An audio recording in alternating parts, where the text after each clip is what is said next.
Et donc, Erev Tov, je vais vous proposer ce soir pour l'étude de notre parachat de la semaine, parachat Toldot, si je ne me trompe pas,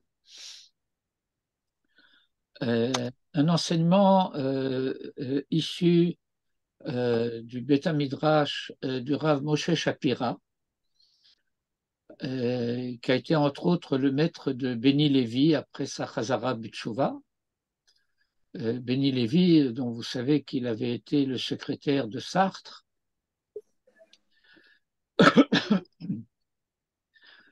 et qui s'est fait un nom par la suite. Malheureusement, il est mort assez jeune dans les milieux intellectuels religieux francophones.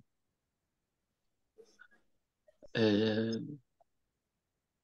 bon, vous pouvez trouver une biographie en hébreu du Rav Moshe Shapira dans Wikipédia. Euh, le texte que nous allons étudier est un texte qui a été issu de son enseignement, mis par écrit par un de ses élèves, disciples, et qui est un livre intitulé Mimar Makim. Mimar Makim, ça veut dire issu des profondeurs, venant des profondeurs. Alors, nous allons passer immédiatement en mode partage d'écran.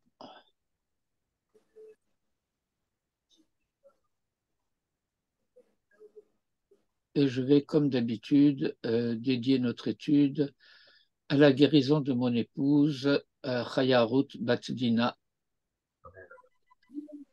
Je ne sais pas pourquoi cette chose-là ici est aussi proche, pourtant,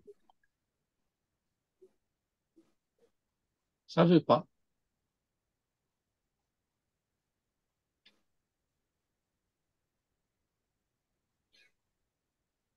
Voilà. Bon.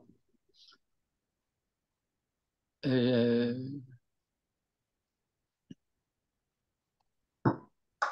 le titre général ou générique du sujet qui va être analysé par le Rav Shapira s'intitule Be'erot Yitzhak.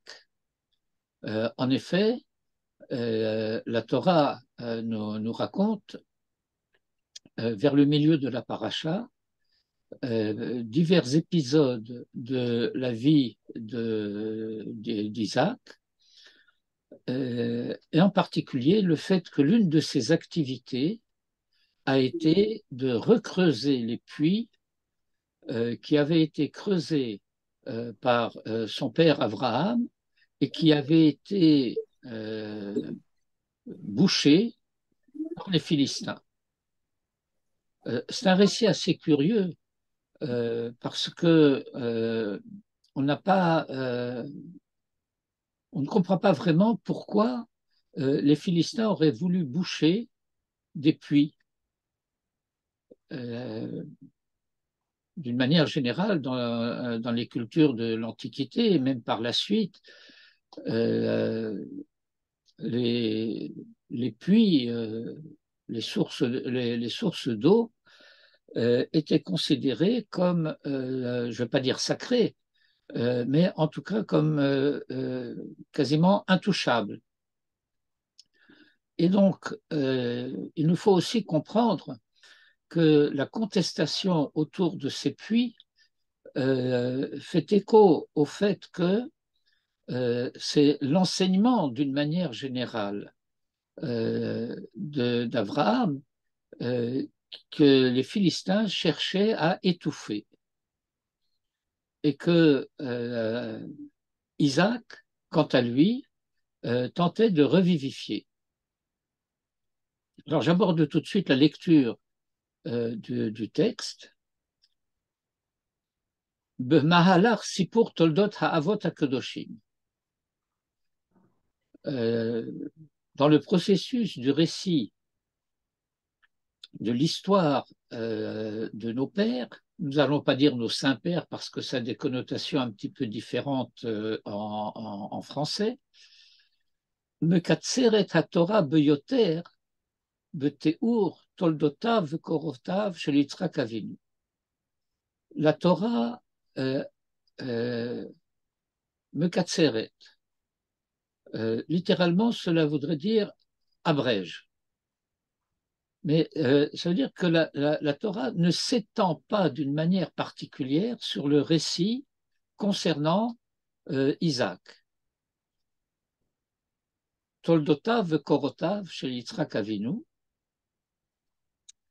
Il faut prendre ici le mot de Toladot au sens de l'histoire, et l'histoire a diverses dimensions.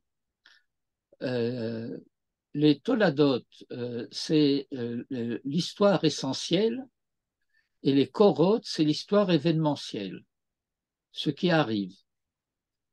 Et ni les Toladot ni les Korot ne sont, d'une manière générale, n'occupent pas en général une large place dans le récit de la Torah. L'histoire d'Abraham, depuis la fin de Parashat Noach et jusqu'à la fin de Parashat Chayei Sarah, recouvre plus de 3 parachiotes. Et elle s'étend même sur une partie de la paracha de Toladot, qui est notre paracha de cette semaine, d'après le Midrash.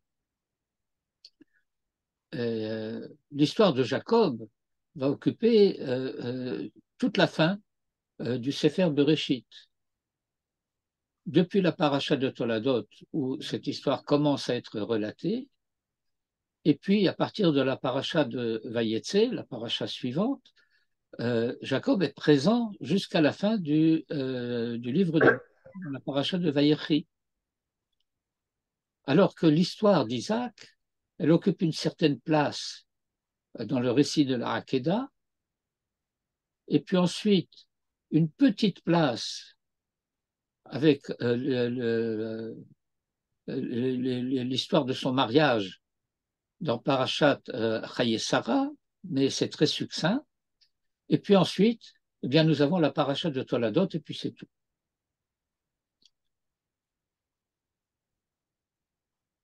Et donc, le Rav précise, Parashatenu hena achat me'amekomot habododim shebahem ken mofia me'at misipur me'oraot chayav.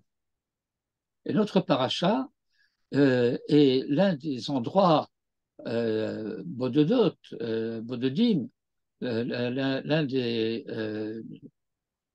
seuls endroits où figure un peu du récit des événements de sa vie. Ach hadavar mafli, mais c'est extrêmement surprenant.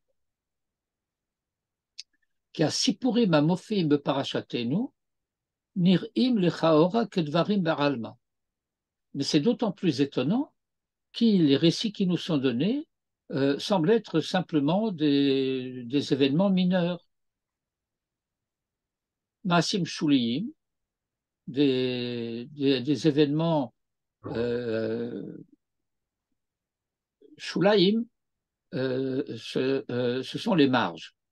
Et donc des faits marginaux. She'en bahem lichaora gilouy al mahuto vetochno shel Yitzhak, qui ne nous révèle rien, apparemment, de la nature et de la personnalité d'Isaac. Yetera mikar, plus encore, et ce que le Rav décrit ici, c'est, bon, le Rav Shapira a enseigné dans énormément de yeshivot. Il a étudié et enseigné dans énormément de yeshivot en Israël et aux États-Unis, dans le yeshiva de Stanford, au Connecticut. Il a enseigné à Londres, il a enseigné à Paris.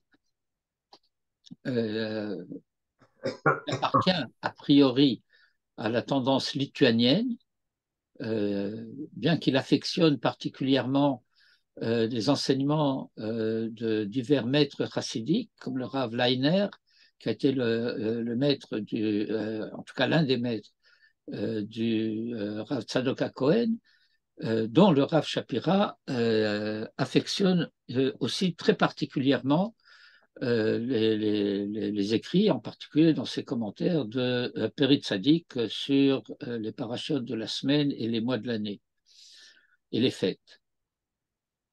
Et donc, il connaît bien le milieu des yeshivot. Et lorsqu'il dit que Mabat Shitri, nireh shemaasim elu iru be'akrai, hem tomnim sodot urmazim beyachas latid am Israël. Et ce qu'il décrit ici, ce qu'il exprime ici, c'est effectivement un avis largement répandu dans le milieu des yeshivot traditionnels, orthodoxes. Je ne parle pas des yeshivot de la mouvance du Rav Kook, mais des yeshivot classiques qui ont une certaine tendance à déconsidérer la personnalité de Yitzhak. Comparé à tout ce que la Torah raconte d'Abraham et de Jacob, Yitzhak fait figure de parent pauvre. Euh, il est le fils d'Abraham, il est le père de Jacob, mais lui, qui est-il? Eh bien, on en sait apparemment très peu à son sujet, mais c'est totalement faux. Ce que la Torah raconte à son sujet, je peux dire que c'est essentiel du point de vue de l'histoire d'Israël. Et ceci, bien que Babat Chitri, d'un point de vue, comment dire Chitri, superficiel, n'irait, il semblerait chez Maasim Elou que son histoire, ses actes, se sont produits de manière circonstancielle, un peu par hasard, et qu'ils ne contiennent pas, ne recèlent pas des secrets et des allusions concernant l'avenir du peuple d'Israël. Cependant, nos maîtres nous ont dévoilé que dans notre paracha, de nombreux sujets se trouvent présents. Et donc, considérons un peu les choses en profondeur. Et le Rav va nous citer quelques versets du milieu de la paracha qui relatent précisément ce qu'on pourrait appeler l'aventure des puits. Vechol habe'erot, et tous les puits, asher chafru avdei aviv, qu'avaient creusé les serviteurs de son père, c'est-à-dire ses disciples. Bimé Avraham aviv, au temps d'Avraham son père, Sitmon Pelishtim, les Philistins. Bon, vous savez qu'il y a aujourd'hui, ça date pas seulement d'aujourd'hui, une espèce de coquetterie qui demanderait elle-même à être analysée. C'est que la Palestine, c'est le pays des Philistins. Ce sont les Pelishtim. Et donc, il y a une coquetterie en hébreu contemporain d'écrire ceux qu'on appelle les Palestiniens avec un tête et pas avec un taf, alors que ça devrait être avec un taf. Vous suivez ce que je suis en train d'essayer de dire? Ne répondez pas tous à la fois parce que le brouhaha m'intimide.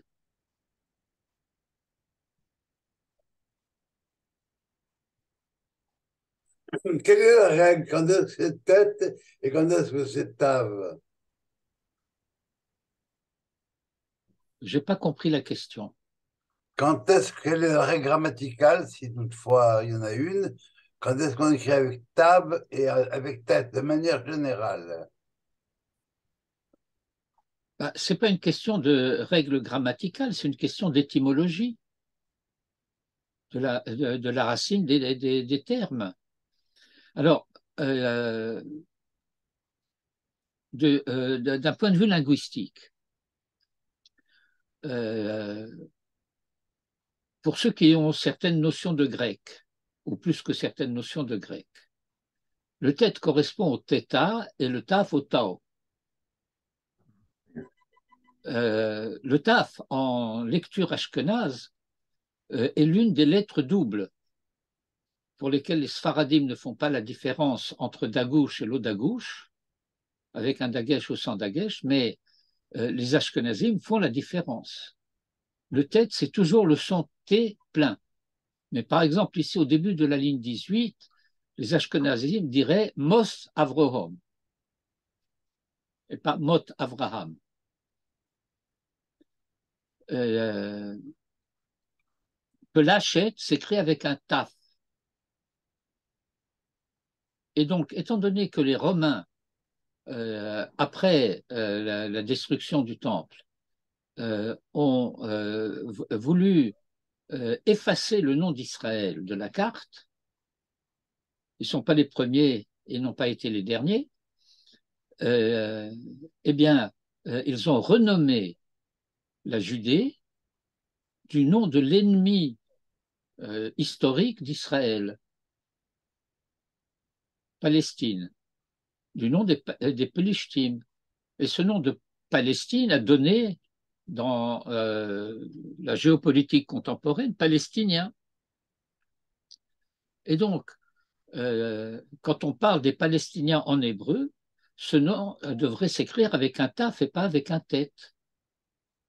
Le fait que certains aient voulu démarquer précisément euh, la relation, non pas généalogique, mais en tout cas de filiation politico-historique entre la prétention des Philistins et les prétentions des Palestiniens, ont décidé d'écrire autrement, d'orthographier autrement le nom des Palestiniens, comme s'il s'agissait d'autre chose, alors qu'il s'agit de la même chose. Les Palestiniens ont tendance à vouloir effacer de l'histoire et de la géographie d'Eretz Israël tout ce qui se rapporte à Israël. C'est l'acte de boucher les puits d'Abraham.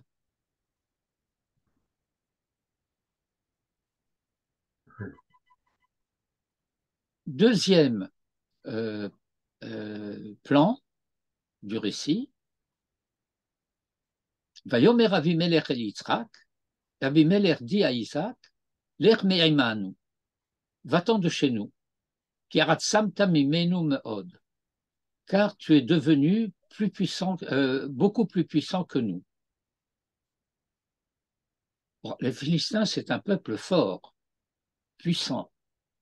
Et dire d'Isaac qu'il est devenu plus puissant que nous, c'est un peu de la rigolade, si j'ose dire.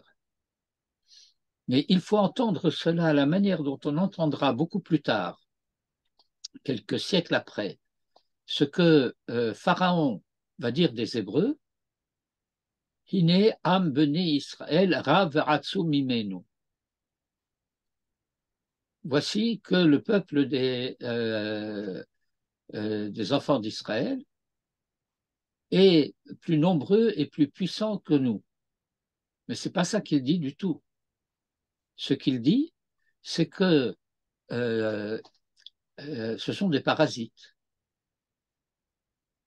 Ils se sont renforcés à nos dépens. Atzmu mimenu. De nous, ils sont devenus forts. Et c'est ce que dit Avimelech aussi ici à propos de Yitzhak.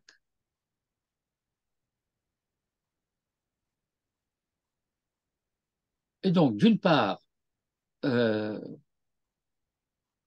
on bouche les sources d'eau,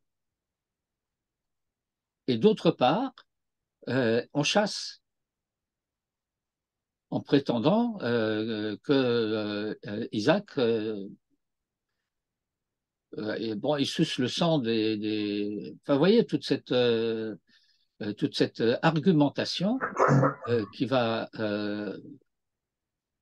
faire Florès en particulier dans l'Europe moyenâgeuse et au-delà, concernant les Juifs. Vayeler Misham Yitzhak, et Isaac partit de là-bas, Vayichan benachal Garar, Vayeshev Sham, et il a séjourné, il a planté sa tente, si vous voulez, dans la vallée de Grar. Un Nahal, c'est un torrent littéralement, mais ça veut dire c'est dans la vallée de ce torrent, Vayeshev Sham, et il a demeuré là-bas. Et le verset suivant, eh bien,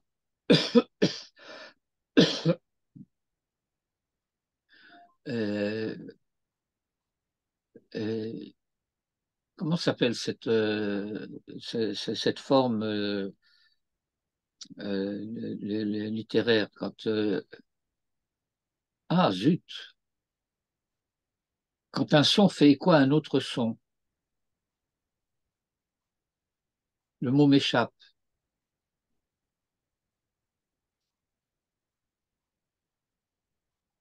Alors les francophones, Un euphémisme. non, non, non, un euphémisme, c'est une façon de parler où on va minimiser quelque chose qu'on veut souligner. Bilshon Hamata, euphémisme. Ah, bon, ça va peut-être me revenir plus tard, mais l'assonance, voilà, c'est le terme que je cherchais. L'assonance qu'il y a entre Vayeshev Sham, Vayashov Yitzhak, Vayarpor et Aberot Amaim, Asher Chafru Bime Avraham Aviv. Vayesakut Pelishtim, Achare Mot Avraham. Et donc, ce verset fait écho au premier verset de ce passage, puisqu'il rappelle apparemment les événements, et il faudra en faire une analyse beaucoup plus détaillée pour comprendre en quoi ce verset diffère du précédent. Mais toujours est-il que Vayashov Yitzhak signifie que dans ce Yishuv Benachal Grar, eh bien, Isaac revient pour relier l'histoire actuelle à l'histoire antérieure. La chouve, indépendamment ou pas indépendamment de la notion de teshuva que cela contient, c'est revenir à. Et donc nous avons ici, sans que le terme soit utilisé, et de manière en tout cas indicielle dans le verset, la manière dont on renouvelle l'histoire ancienne, c'est-à-dire la notion de chidouche, en réactualisant ce que ce passé avait été et qu'on avait cherché à masquer, à annuler. Et donc, Vayarpor et Be'erot Hamayim, Asher Chafru Bime Avraham Aviv, en creusant lui-même les puits d'eau qui avaient été creusés au temps d'Abraham, son père, et que les Philistins avaient bouchés après la mort d'Abraham. Et donc, nous voyons ici quelque chose qu'il faut noter. Je vous laisse en tirer par vous-même déjà certaines conclusions, que les puits avaient été creusés par les serviteurs d'Abraham, alors que c'est Isaac lui-même qui creuse ces puits. Même s'il les fait creuser, le texte dit « Vayarpor et be'erot hamayim ». Et non seulement cela, mais Vayikra lahen shemot, et il leur donna des noms, Kashemot asher kara lahen aviv, les noms que son père leur avait donnés. Alors maintenant vont intervenir les serviteurs d'Isaac. Vayarperu avde Yitzhak banachal, et les serviteurs d'Isaac ont creusé donc dans ce canyon, si vous voulez, ce nachal, Vaimtseu sham, et ils y trouvèrent Be'er Maim Chaim, un puits d'eau vive. Vayarivu ro'ei gerar im ro'ei Yitzhak lemor, lanu hamaim. Et les bergers de Gerar et les bergers d'Isaac se sont querellés en disant l'eau est à nous. Alors, dans le pshat apparent, c'est que ça rappelle un peu la première Mishnah de Baba Metzia, Shnaim ochazin betalit, ze omer ani metzatia, ve ze omer ani metzatia. Que ceux-ci disent l'eau est à nous et que ceux-là disent l'eau est à nous. Mais en réalité, le verset dit tout à fait autre chose. Parce que ce sont les serviteurs d'Isaac qui ont creusé ce puits d'eau. Et ce sont les bergers de Gerar qui ont querellé les bergers d'Isaac en prétendant que l'eau était à eux, en disant l'eau est à nous.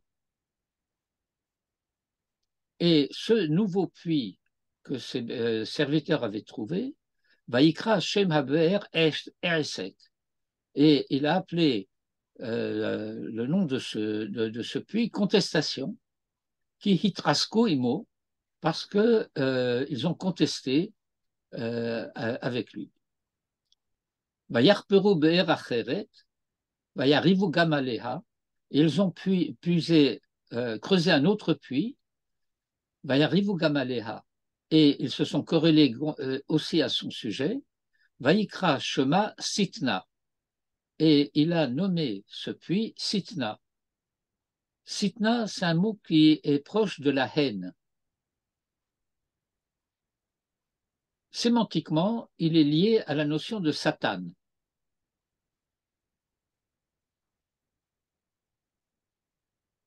Le Satan, c'est l'obstacle. C'est celui qui veut à chaque fois barrer la route.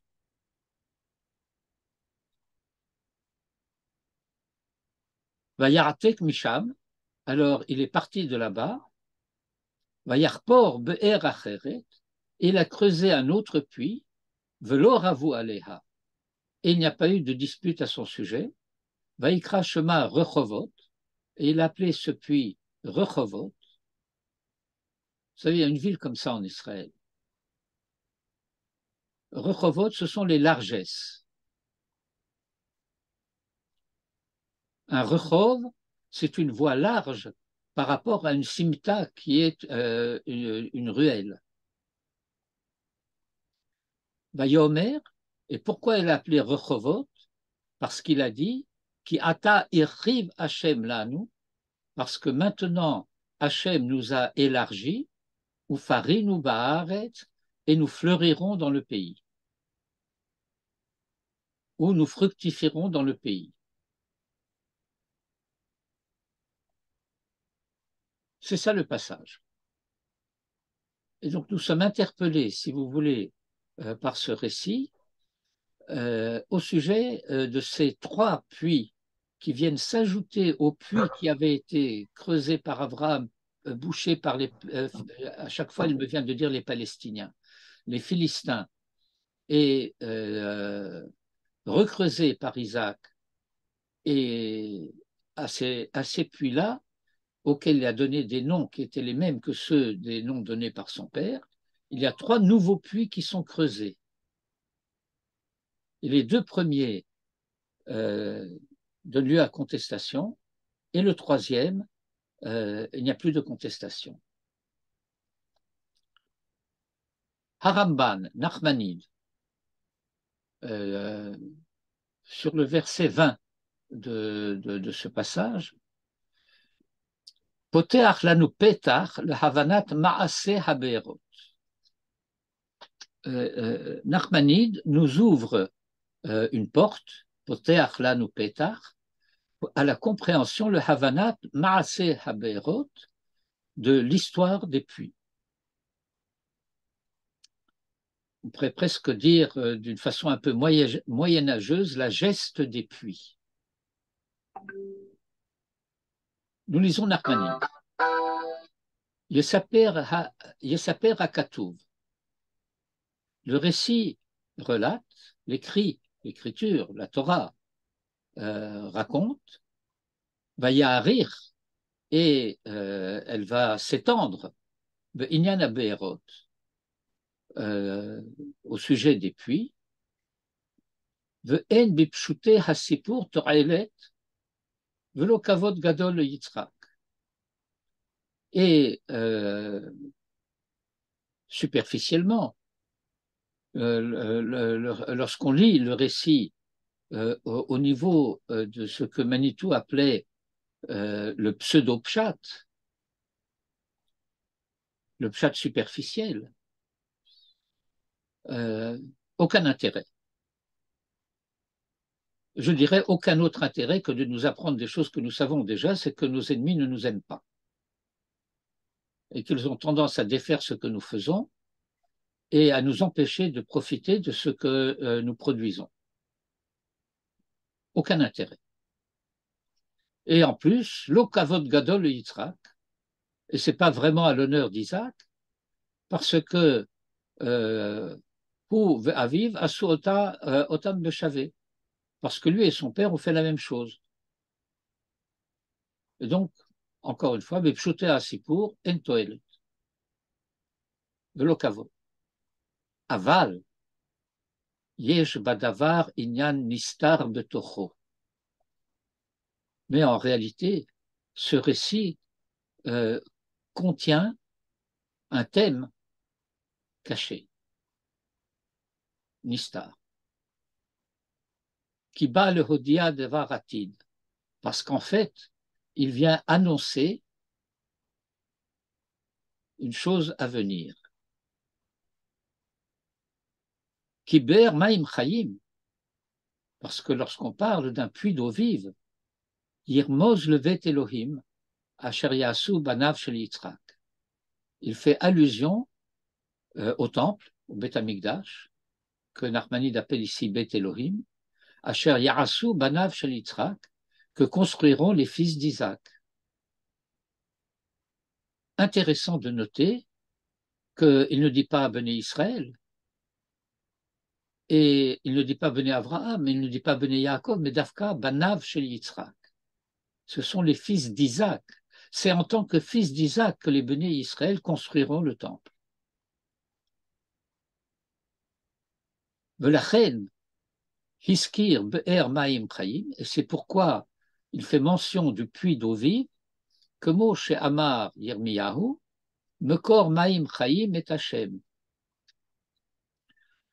Bon, Nachmanide cite ici un verset de Jérémie, un peu tronqué, parce que le puits d'eau vive, c'est Hachem.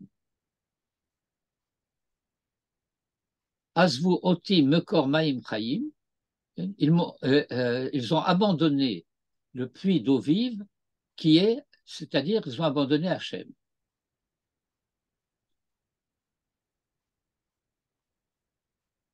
Donc le puits d'eau vive, c'est la présence divine en Israël, et la présence divine en Israël se manifeste dans le temple, le Shachanti Betocham. Vekara Harishon Esek, il a appelé le premier contestation, Yirmoz le Bait Harishon, Asher Hit Asku Imanu, qui concerne la première maison, au sujet de laquelle nous avons été contestés, les nations ont eu plusieurs querelles avec nous, Vekama Milchamot, et quelques guerres, jusqu'à ce qu'ils le détruisent. Je voudrais apporter ici une précision aux paroles de Nachmanide. Nous savons que, et le récit de la Torah le raconte, Jérémie en fait état abondamment, ceux qu'on appelle les grands prophètes, Isaïe, Ézéchiel, prophétise à l'époque de la destruction du temple. Et donc, nous savons que nous avons eu affaire au Goïm avec les guerres qui ont conduit à la destruction du temple. Mais nous n'avons pas connaissance du fait qu'il se soit corrélé avec nous auparavant à propos du temple, à moins que vous ayez d'autres informations que je n'en ai à ce sujet. Et donc, il faut bien comprendre la chose suivante. Bien entendu, le Beth Amikdash, c'est une maison. Mais lorsqu'on nous parlons de Baït Rishon et de Baït Sheni, eh bien, nous parlons de l'époque au cours de laquelle ces maisons ont été construites. Et donc, Baït Rishon, ça commence avec Josué. Un peu comme on dit la maison de France.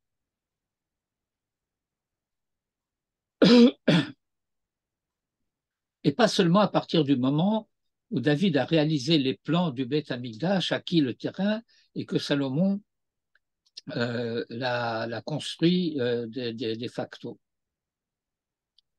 Or, nous savons que depuis l'entrée d'Israël sur sa terre, les querelles n'ont pas cessé, les guerres n'ont pas cessé, depuis l'époque de Josué, l'époque des juges, l'époque des rois,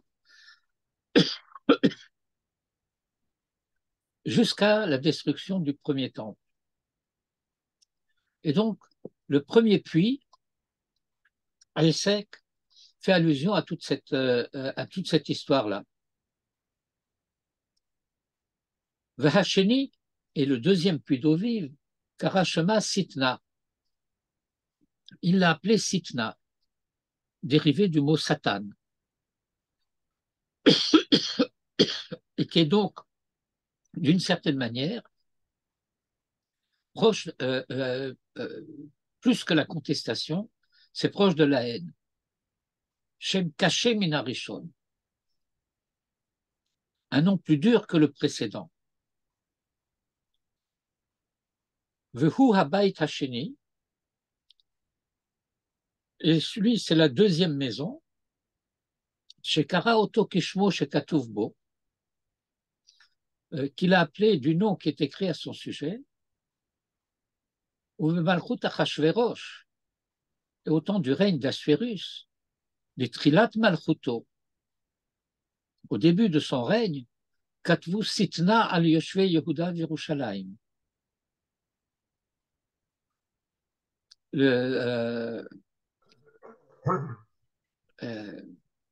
C'est l'époque où on a commencé à reconstruire Jérusalem, les murs de Jérusalem et le temple.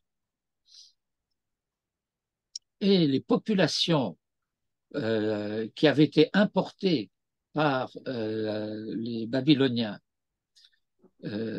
pour peupler la Judée dont les habitants avaient été déportés,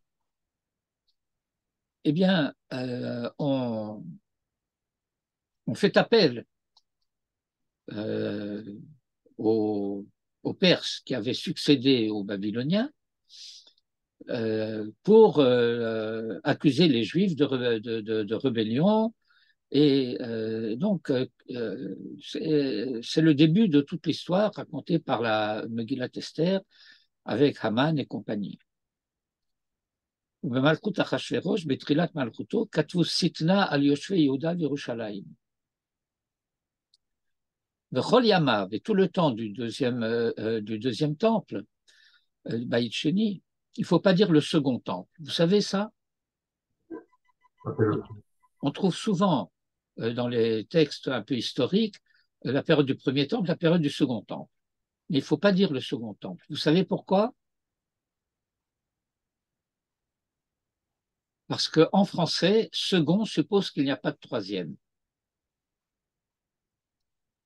Quand vous avez un immeuble de 3 étages, vous ne pouvez pas dire au second étage, il faut dire au deuxième étage. Parce que quand on dit second, il n'y a pas de troisième.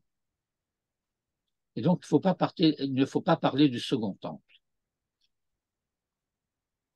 Vechol Yamav, pendant toute la période, toute l'époque du Beit Sheni, Hayulanu le Sitna ad she'echirivuhu, ils ont été en opposition avec nous jusqu'à ce qu'ils le détruisent. Eux, ce sont les Romains, de facto, mais qui ont succédé aux Grecs, qui ont succédé aux Perses, et ça a été des confrontations permanentes. Le galou mimenu, galou tra'a, et qui nous ont exilés un exil mauvais, amer.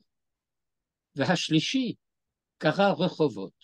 Et le troisième puits, il l'a appelé Rechovot, ou Habayit Ha'atid, c'est le temple à venir, chez Ibane Bimhera Beyamenu, qu'il soit construit bientôt et de nos jours, Vehu Yarase, et celui-là sera construit Beloriv ou Matzah, sans querelle. Et bon, je traduirai ici aussi encore, la matzah, ça n'a rien à voir avec le maror ici. Hein.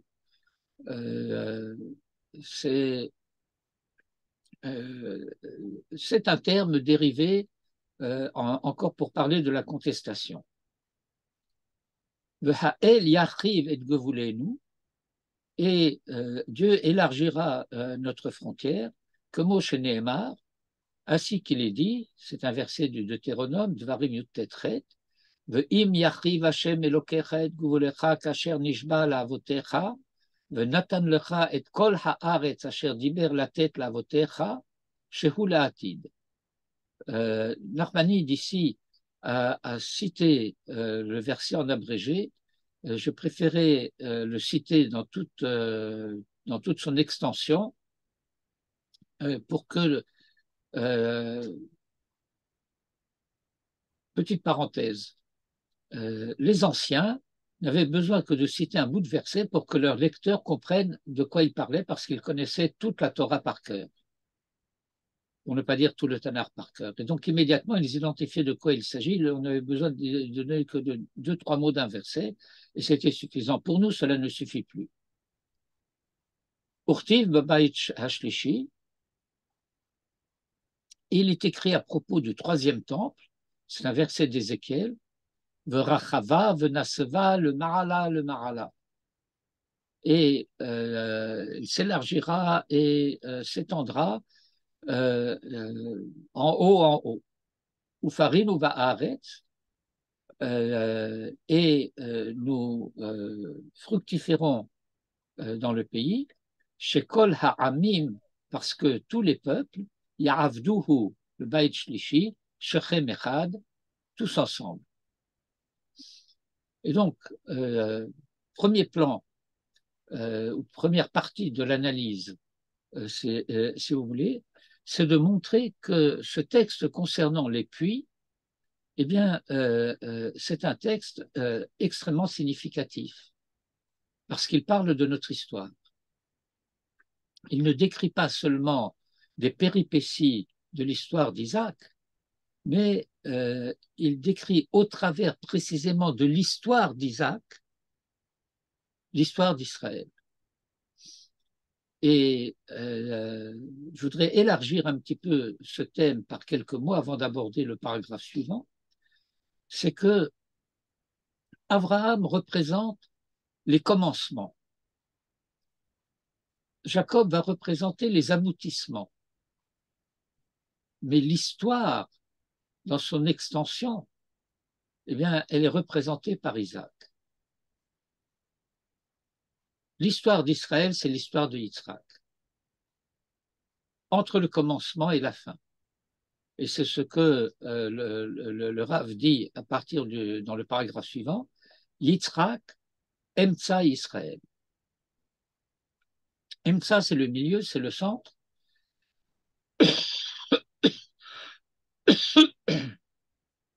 Et donc, nous avons à nous poser la question, Vieshlanu lishol, Bema zacha Yitzhak, sheparashat chayav tichlol maase avot, shehem siman labanim lishloshet bate hamikdash, hanim shalim le lev libam shel benei Israël.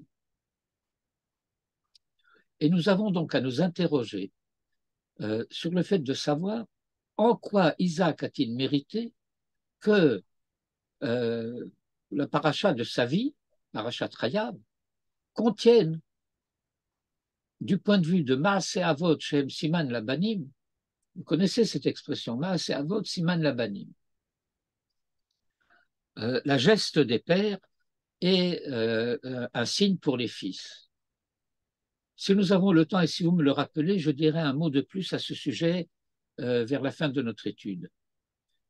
Que son histoire contienne ces allusions de Maaseh Avot Siman Labanim au temple, les Shloshet Bati Mikdash, aux 3 temples, Hanim Shalim, le Lev Libam chez le Béné Israël, qui sont comparés au cœur profond, au cœur du cœur, Lev Libam, des enfants d'Israël.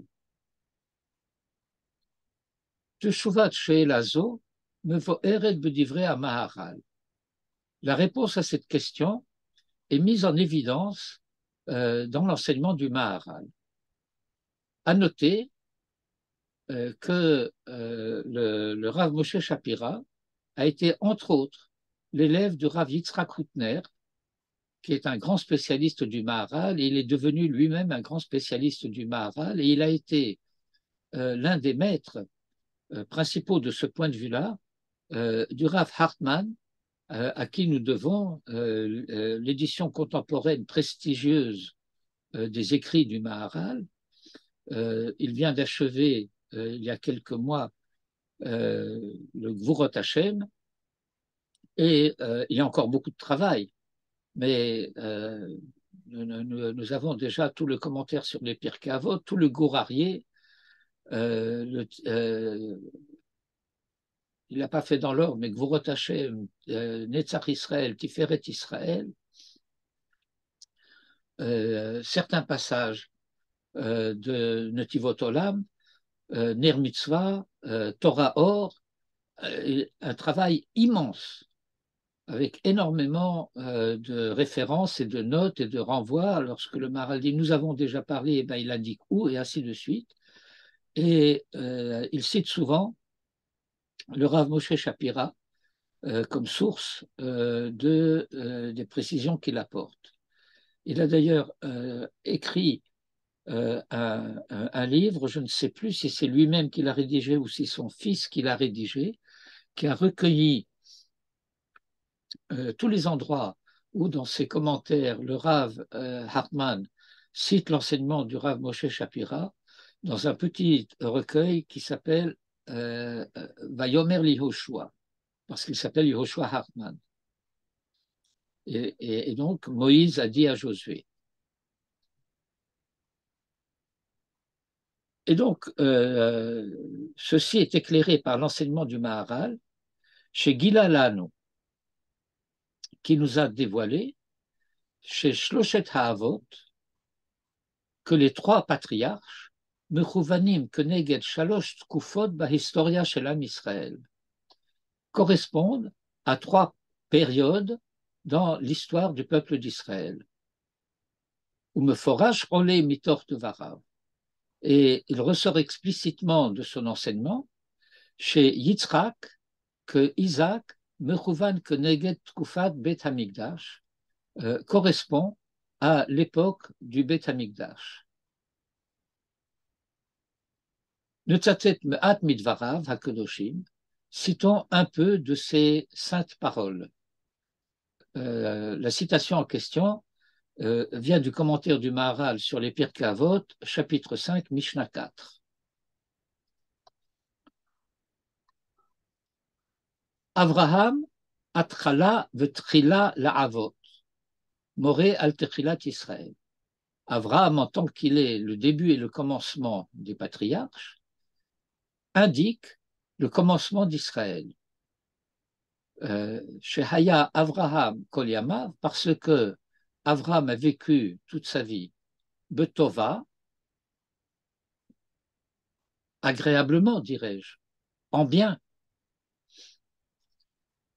umed besevatova, et il est mort dans une heureuse vieillesse, dans une bonne vieillesse, ce dont il est fait état à la fin de Parashat Toldot, à la fin de Parashat Lech Lecha, pardon, qui est déjà annoncé au moment de Brit Ben Abetarim, Va'ata tavo el avotecha b'shalom tikaver b'seva tova. Veyitzrak shehaya emtsa ba'avot moré al emtsa Israël. Et Isaac, qui a été au milieu des patriarches, entre Abraham et Jacob, indique al emtsa Israël, indique le milieu d'Israël. Veyitzrak haya betov betrilato, et il a été heureux, en bien, à son début, ulvasof, et finalement, kahur einav vehigiolo yisori. Ses yeux se sont voilés et des malheurs lui sont survenus. Quel malheur? La dissension entre ses fils. Le projet d'Isaac n'a pas abouti. Au début de Parashat Toldot, nous apprenons, Toldot Yitzhak, nous apprenons que les deux fils d'Isaac, a priori tous les deux en vocation d'être tzaddik, se sont partagés les tâches. Esav a choisi les tâches matérielles, Jacob a choisi les tâches spirituelles. Ils auraient dû collaborer, coopérer, comme coopéreront plus tard Issachar et Zvouloun, tel que nous le raconte le récit de la Bible. Mais finalement, et c'est un sujet d'étude extrêmement important pour lui-même dans cette paracha, et nous l'avons déjà plusieurs fois étudié en détail, dans les cours de paracha et dans le cours sur Bereshit. Et finalement, après la mort d'Abraham, Esav tourne mal. Et il faut comprendre pourquoi Esav tourne mal. C'est un sujet extrêmement important. Il n'est pas né mauvais, il l'est devenu. Et donc, cet état de fait, les mariages de Esav qui nous sont racontés dans la paracha et qui ont fortement déplu à Isaac et à Rivka, et puis les querelles entre les frères, tout cela fait que la fin de la vie d'Isaac est encombrée de soucis qui le rendent malheureux. Umoré davarze, et ceci montre, indique, al choshech hagalut, sur l'obscurité de l'exil, ve hassarat haor min Israël, et de même que se sont voilés les yeux d'Isaac, la lumière a quitté Israël. Gamken, Beit Hamikdash nikra or, et aussi, le temple était appelé lumière, que mot chez Amrou Zechonam Livracha, dans Bava Batra, Hu Kava Oro Shel Olam. Il a éteint la lumière du monde en parlant de la destruction du temple. Ve Yaakov, Shehaya Tachlit, Vesof Haavot, et Jacob, qui a été la finalité et l'achèvement des patriarches, Moré al-Sof Vetachlit Israël, indique la finalité et l'achèvement d'Israël. Ça, c'est le commentaire du Maharal. Commentaire du Rav Shapira. Biura Atrala, chez la Metziut, hi ha-nekuda ha-hatralatit shemimena ota Metziut matrila le hitpateach. On ne parle pas maintenant des patriarches ou d'Israël, on parle du fait que toute chose, en son commencement, désigne l'origine à partir de laquelle la chose en question va se développer. Que dès l'itzor et tota nekudat atrala, et pour produire ce point d'origine, drusha hit amtsut yetera, cela demande un effort considérable. Comme on dit, kol hatralot kashot, tous les débuts sont difficiles. Pourquoi? Parce que tout commencement véritable, c'est une révolution. Si c'est une évolution, ce n'est pas un commencement. Mais un commencement véridique, véritable, c'est une révolution. Et pour faire la révolution, eh bien, il faut, a priori, et ce n'est pas comme les anarchistes, savoir ce qu'on veut, savoir où on veut aller. On n'y réussira peut-être pas toujours, mais c'est la mise en place de ce commencement qui fait problème. Que derrière Shamru Chazal, Mouva Berashi Shomotu Tethei, Kol Atralot Kashot. Tous les commencements sont difficiles. Une formule un petit peu courante ici, dans ce qui est écrit, je ne sais pas si ça vient de la bouche de Rav Shapira ou de son disciple qui rédige ce livre, Yetziat Beria Chadasha, la formation d'une créature nouvelle. Ce sont des termes qui sont un peu contradictoires en hébreu. Shelo Haïta Kayemet Kodem, qui n'existait pas auparavant, Krucha B'Ma'amatzim ou B'Kshaim Atsumim, est lié à des difficultés et à des efforts extrêmement grands. Avraham, Hino Biprinat Nekudat Atrala Shel Hauma HaYisraélite. Avraham, c'est le point de départ, le point initial, le point d'origine de la nation d'Israël. Vachen, Reshit Chayav Haïta Retsufa Kshaim. Et le début, le commencement de sa vie a été plein de difficultés. Me'achar she'Avraham itril metziut chadasha, parce qu'Avraham a entrepris une réalité différente, nouvelle. Arsof chayav hayu betova, mais la fin de sa vie a été dans le bien, que derer kol metziut, la même que toute réalité, chez Magir le matzav shel shlemut, qui arrive à son achèvement, qui atteint, si vous voulez, sa vitesse de croisière, Az Tovla, et alors, elle est en bien.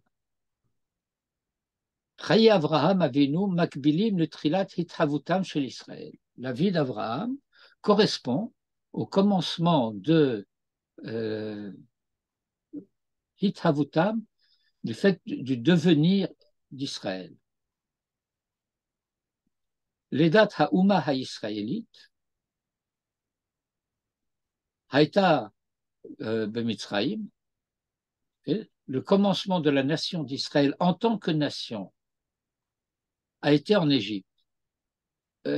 C'est à noter avec énormément d'attention, parce que il est fréquent et courant d'entendre dans le monde des yeshivot que le peuple d'Israël a commencé au Sinaï, et c'est faux.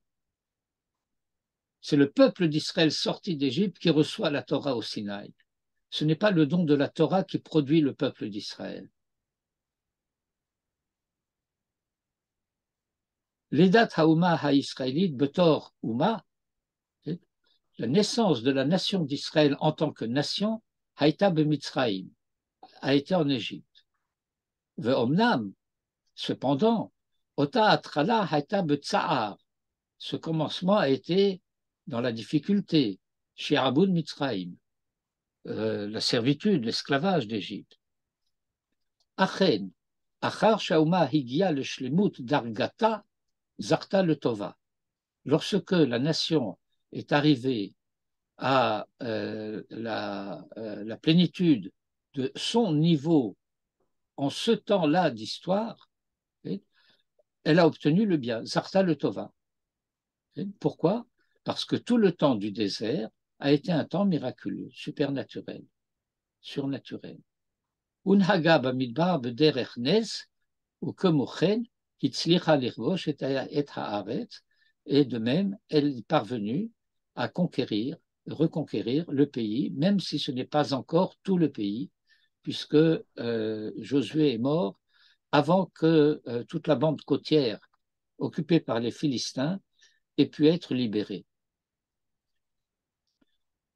Deuxième point de l'explication, Biur Advarim, Nekudat Ha'emtsa, le point central, chez le Kol Metziut, Moré al-Hashlav Hasheni Shebeit Patrout, désigne le second moment, la seconde étape de son développement, Shlav Hakiyum Vehatmidiyut Bematzav Shel Shlimut. C'est le temps où il continue à demeurer dans cet état de plénitude. Jamais un état n'est totalement stationnaire, mais il y a, si je puis dire, un plan horizontal. Il y a un temps de montée, et puis ensuite on atteint un certain point. À partir de là, il y a une pente douce avec des nivellations, montées, descentes, mais c'est Kiyum Hatmidiyud Bematsav Shel Shlimut, la pérennité dans la plénitude. Techilata Shelota Bechina, Tamid Nota le Tzad Shel Tova. Au commencement, ça va toujours dans le sens du bien. Que derer Kol Davar Shekvar Ushlam, à la manière de toute chose qui est arrivée à sa plénitude. Ar Sofa Shel Ota Bechina, Nota le Tzad HaHeder. Mais la fin de cet aspect de l'histoire tend vers Haeder, c'est un mot en hébreu classique qui désigne le néant. C'est un terme très courant dans les textes du Maharal. Que Chol Metziut Mugbelet Sheyesh Lagmar, en tant qu'il s'agit d'une réalité limitée, et quand on dit limitée, ça veut dire qu'il y a une limite, donc une fin. Yitzhak Emtsaï Shebaavot. Isaac, c'est le milieu des pères. Mechouvan Keneged Ota Bechina Shel Emtsa, qui correspond à cette dimension du milieu. Le Fichar Trilat Rayav Shel Yitzhak Avinu Hayu B'Tova. Et par conséquent, le début de son existence, de sa vie, Tzadik ben Tzadik, Kadosh mi Beten, premier enfant circoncis à 8 jours, né d'un père circoncis,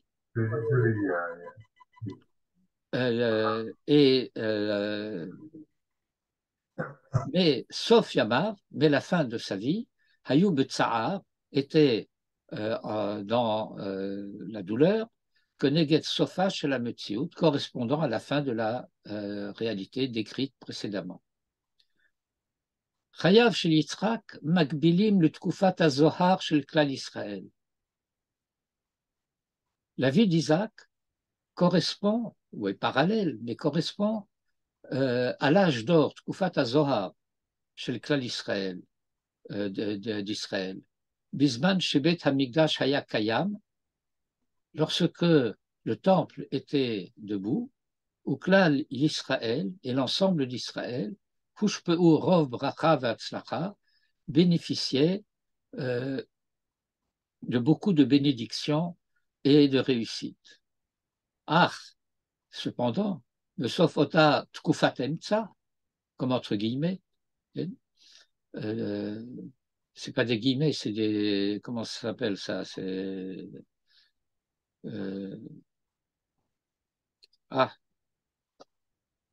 j'ai perdu mon français, moi, j'arrive plus. C'est le signe espagnol, là, bref. Mais à la fin de cette période intermédiaire, Chala Yerida, il y a eu une décadence, que Neged Gmar Otash Lemut, correspondant à la fin de cette plénitude. Nekudat Hasof Shel Kol Metziut, Inyana Haeder Shel Ota Metziut. Le point final de toute réalité, eh bien, concerne la disparition de cette réalité.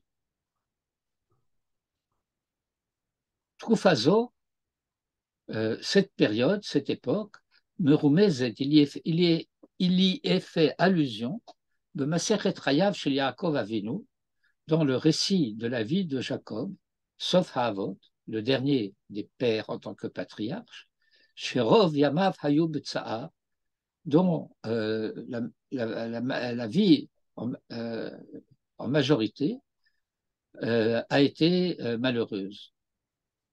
L'Amrodzot est néanmoins, malgré cela, sauf Yamav Hayub Shalva. La fin de sa vie a été en paix. Tkufa Hamora ala Itkatshut Havaya, une époque qui indique le renouvellement de l'être, de la manière d'être, Shetehe le Israël Bacharit Ayamim, qui adviendra à Israël à la fin des temps d'exil. Ce sujet-là sera abordé de manière plus étendue dans d'autres textes du livre dont nous lisons un extrait ici. Et donc le Rav dit Adavar Yidbaer Od Bezrat Hashem Behemshech HaMa'amarim. Merata, désormais, Mivinim anu shelo birde zacha Yitzhak lachpor otam be'erot hamechuvanim keneged bate hamikdash. Et nous pouvons donc comprendre maintenant que ce n'est pas par hasard que Isaac a pu creuser ces puits qui correspondent aux trois temples. Yitzhak, Emtsaan shel Havot, qui est le centre, l'intermédiaire entre les patriarches, Mechouvan keneged tkufat ha'emtsa ve'ashlemut shel Israël, tkufat bet hamikdash. Bien, il reste un paragraphe, Yitzhak Amouda Avoda, qui va parler de la place d'Isaac à partir du thème de la Hakeda, et qui va être étendu avec le paragraphe suivant, Hakedat Yitzhak. Je vais vous laisser les lire seuls, vous allez avoir le texte. Ce sont des textes, vous avez pu le constater d'ailleurs, qui du point de vue de la langue ne sont pas difficiles à lire, parce que je voudrais rappeler également un point de la biographie du Rav Moshe Shapira, c'est que le Rav Moshe Shapira est né en Eretz Israël, il est né à Petar Tikva. Il a vécu en Eretz Israël, il a étudié en Eretz Israël, il a voyagé, il a été directeur de yeshiva également à l'étranger. Je vous ai dit tout à l'heure qu'il avait été à Londres, à Paris. Il est revenu en Eretz Israël et il avait beaucoup de cours. Il donnait à peu près une trentaine de cours par semaine. Une trentaine de cours par semaine, essentiellement de Marchevet Israël. Il aurait été capable de donner des cours de Talmud à la manière classique dans les yeshivot, mais ce n'était pas son truc. Et les cours qu'il donnait, les cours grand public, si vous voulez, qu'il donnait, c'était des cours qu'il donnait en hébreu israélien, ce qui est une rareté dans le monde des yeshivot. Dans les yeshivot ashkenaz traditionnels, on enseigne en yiddish. On prie en hébreu. On étudie en araméen les textes et on les explique en yiddish. Mais l'hébreu du Rav Moshe Shapira était un hébreu israélien. Et comme je vous le disais tout à l'heure, vous trouverez sur Wikipédia une grande page sur sa vie et sur son œuvre. Pour ceux que cela intéresse, vous pouvez la trouver aussi en yiddish. Mais je crains que dans ce public, il n'y en ait pas beaucoup qui soient intéressés. Tov. Eh bien, il me reste à vous souhaiter d'abord bonsoir, et puis ensuite Chodesh Tov, et Shavua Tov et Shabbat Shalom. On peut se prendre une minute de plus, Pierre, où tu es. On peut. De ce que je crois savoir, la chute de Esav est mentionnée par le fait qu'il a pris des femmes étrangères. Il avait des mariages mixtes. Je ne sais. C'est le premier dans le texte, apparemment, la première fois, Vatei Molatouloir l'Itrak Velipra. Et avant ça, on n'a pas grand-chose, apparemment. Eh ben, si, on a le plat de lentilles. Le, euh, On a le renoncement de Esav à la Bechora, chose dont Isaac et oui, Rivka sont oui, informés, oui. et le fait que c'est à partir de ce moment-là qu'il y a de ça le Tarbut Ra'a. Bon, mais avant ça, il y a quand même écrit Kitsaïd Befiv, Vayavitrak et Esav Kitsaïd Befiv. Le Tsaïd Befiv, ici, ça a l'air de quelqu'un qui est en train d'arnaquer son père. Oui, alors, c'est d'ailleurs un des commentaires. Mais nous avons étudié cela avec Manitou. Le Neshama de Rabbi Meir, oui. Mais Comment? le Neshama de Rabbi Meir, Non, c'est pas seulement le Neshama de Rabbi Meir, ça fait référence à un verset de Vaishlach dans le commentaire de Rashi, Vayira Yaakov Meod Vayitzerlo, qu'il a eu peur d'être tué et de tuer lui, Acherim, et Acherim.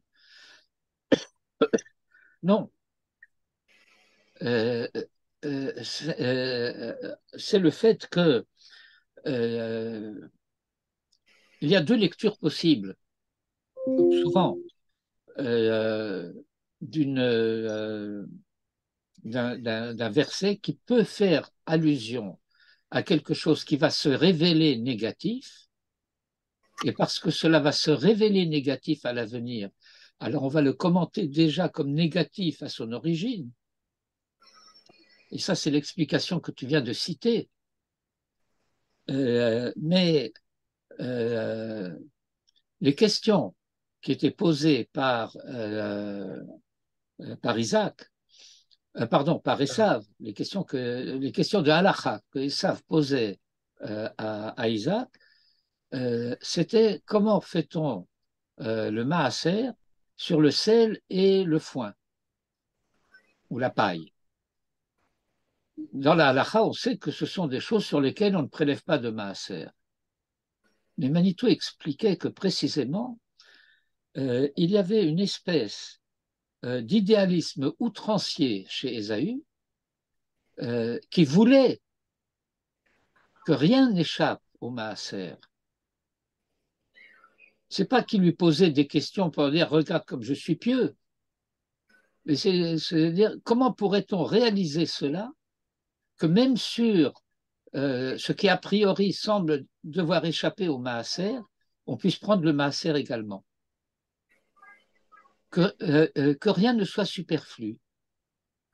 Je vous donnerai une référence indirecte à ce sujet.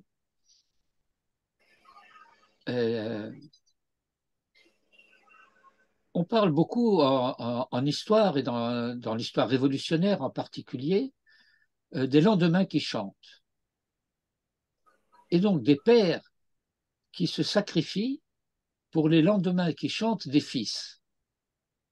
Et les fils à leur tour, et les fils des fils à leur tour, et viennent la Davarsov.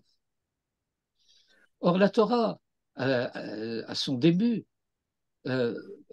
décrit un monde dans lequel le quotidien chante aussi bien que les lendemains. Etz peri ose peri. Que l'arbre soit aussi important que le fruit, et qu'il ne soit pas seulement important parce qu'il porte des fruits. C'est de cet ordre-là qu'est l'exigence de Esav.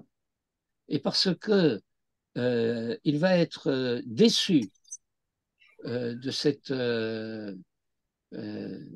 illusion, qu'en fin de compte, il va mal tourner.